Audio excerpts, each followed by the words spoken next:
आज चाहिँ म सरप बनाउन गइरहेको छु साथीहरू। हेर्नुहोस् यसरी बनाइन्छ सरप। मजाले मोल्नुपर्छ है। सबै हातकै काम हो, हातैले गर्ने हो। किनकि हामी भर्खर तालिम गर्नेहरूलाई त हातैबाट गरिन्छ नि त होइन। मिसिनहरू चाहिँ छैन। र उहाँ म्यामहरू चाहिँ सल्लाह गरिराख्नु भएको छ, तालिम कस्तो भयो के भयो भनेर। र कोही साथीहरू बस्नु भएको छ। र उहाँ चाहिँ हाम्रो आङी, हाम्रो काकी, उहाँले पनि सरप बनाउँदै हुनुहुन्छ। बाटामा मजाले मोल्दै हुनुहुन्छ र हाँस्दै पनि हुनुहुन्छ हेर्दै। जस तालिम रमाइलो भयो। साबुन, त्यो चाहिँ साबुनको डल्लो है, डल्ला साबुन, हामीले नै बनाएको साबुन।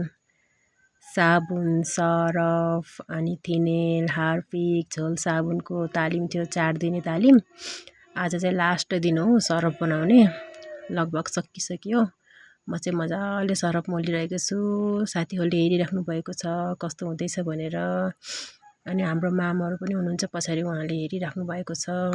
हाम्रो आईले चाहिँ जे होस् मेहनतको साथ मजाले सरफ मोलिराख्नु भएको छ। उहाँ चाहिँ एकदम काम गर्न एकदम राम्रो के एकदम राम्रो मान्छे उहाँ चाहिँ।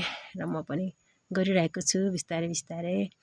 उहाँहरू सबैले सरफ मोलिराख्नु भएको। उहाँ चाहिँ हाम्रो कल्पना दिदी, उहाँले पनि सरफ बनाइराख्नु भएको छ। हामीले लगभग 25 किलोको सरफ बनायो होला त्यो दिनमा।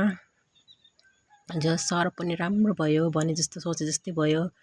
त्यो चाहिँ हार्पिकहरू, साबुनको डल्लो, अनि त्यसपछि फिनेल, झोल साबुनहरू हामीले नै बनाएर राखेको। ल हेर्नु सरफ तयार भयो, साबुन।